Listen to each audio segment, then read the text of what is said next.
आज Doubtnut app download करें।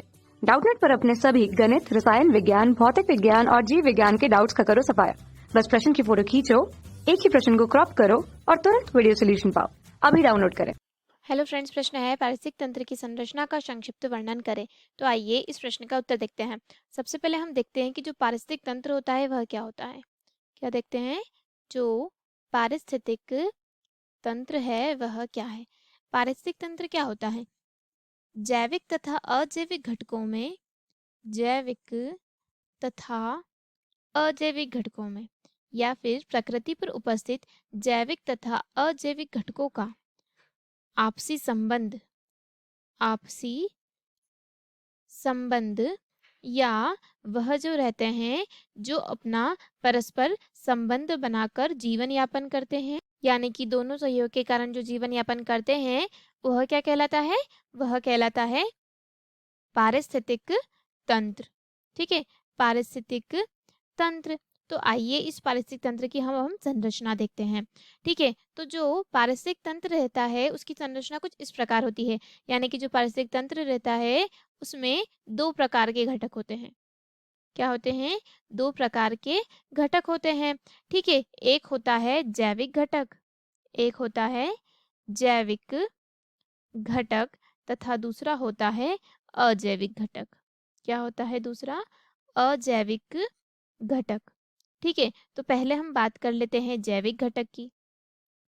जैविक घटक, ठीक है, क्या होता है, इसमें पारिस्थितिक तंत्र में उपस्थित जो सभी जीव होते हैं, पारिस्थितिक तंत्र में उपस्थित सभी जीव सम्मिलित होते हैं। यानी कि जो पारिस्थितिक तंत्र रहते हैं उसमें विभिन्न जीवों की जो संख्या रहती है उनका जो संगठन होता है। क्या होता है, विभिन्न जीव रहती है उनकी जो संख्या रहती है उनका जो संगठन होता है उसको क्या कहते हैं, उसको जैविक समुदाय भी कहा जाता है। क्या कहा जाता है, जैविक समुदाय भी कहा जाता है। ठीक है, इसमें क्या रहते हैं, स्वपोषी रहते हैं और बाकी क्या होते हैं, सारे विषमपोषी होते हैं। ठीक है, तो जो स्वपोषी होते हैं उन्हें क्या कहा जाता है, स्वपोषी को कहा जाता है उत्पादक, जो कि अपना जो भोजन रहता है वह स्वयं बनाते हैं प्रकाश संश्लेषण की उपस्थिति में। ठीक है, और वह क्या कहलाते हैं, स्वपोषी कहलाते हैं। और बाकी के जो सारे जीव रहते हैं, यानी कि जो दूसरे जीव रहते हैं वह कैसे होते हैं, विषमपोषी होते हैं। यानी कि जो अपने भोजन के लिए क्या करते हैं, भोजन के लिए किसी दूसरे जीव पर निर्भर रहते हैं। ठीक है, अपना जो भोजन रहता है वह सभी जीव जो रहते हैं वह दूसरे जीव जो अपने भोजन को निर्मित करते हैं या फिर जो अपना भोजन निर्माण नहीं कर सकते हैं उन पर निर्भर रहते हैं।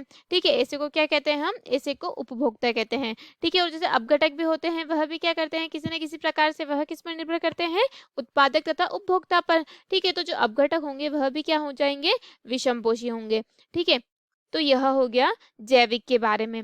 ठीक है, जैविक में जो उत्पादक आते हैं, क्या आते हैं, जो उत्पादक आते हैं वह क्या होते हैं, वह स्वपोषी होते हैं। यानी कि जैसे कि हरे पौधे, ठीक है, क्या होते हैं, हरे पौधे, तथा जो कुछ पादप होते हैं वह, ठीक है, एवं जो नील हरित शैवाल होती है, क्या होती है, जो नील हरित शैवाल होती है जैसे कि साइनोबैक्टीरिया आदि भी कुछ क्या होते हैं, स्वपोषी होते हैं, क्योंकि इनमें क्या होता है, पर्णहरित होता है, यानी कि जो क्लोरोफिल होता है वह पाया जाता है, जिसके कारण क्या होती है, यह सूर्य की ऊर्जा को रासायनिक ऊर्जा में परिवर्तित कर देते हैं और क्या करते हैं, अपना भोजन बनाते हैं।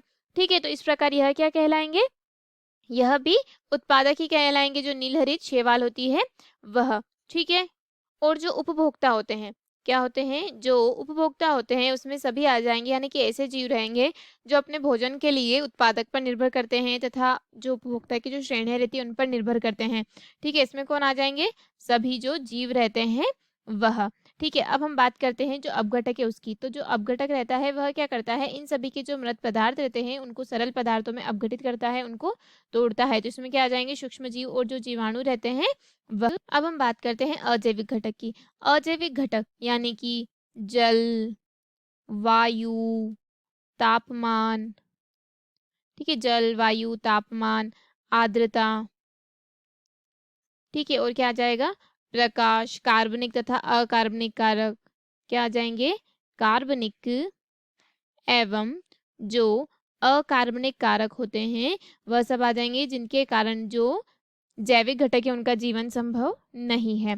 ठीक है, तो यह क्या हो जाएंगे? अजैविक। ठीक है, तो यह था पारिस्थितिक तंत्र की संरचना के बारे में। धन्यवाद दोस्तों, आशा करती हूँ कि आपको इस प्रश्न का उत्तर समझ आया होगा। इस वीडियो को देखने के लिए धन्यवाद। कक्षा 6 से 12वीं से लेकर नीट, IIT, JEE वो एडवांस के लेवल तक 1 करोड़ से ज्यादा छात्रों का भरोसा।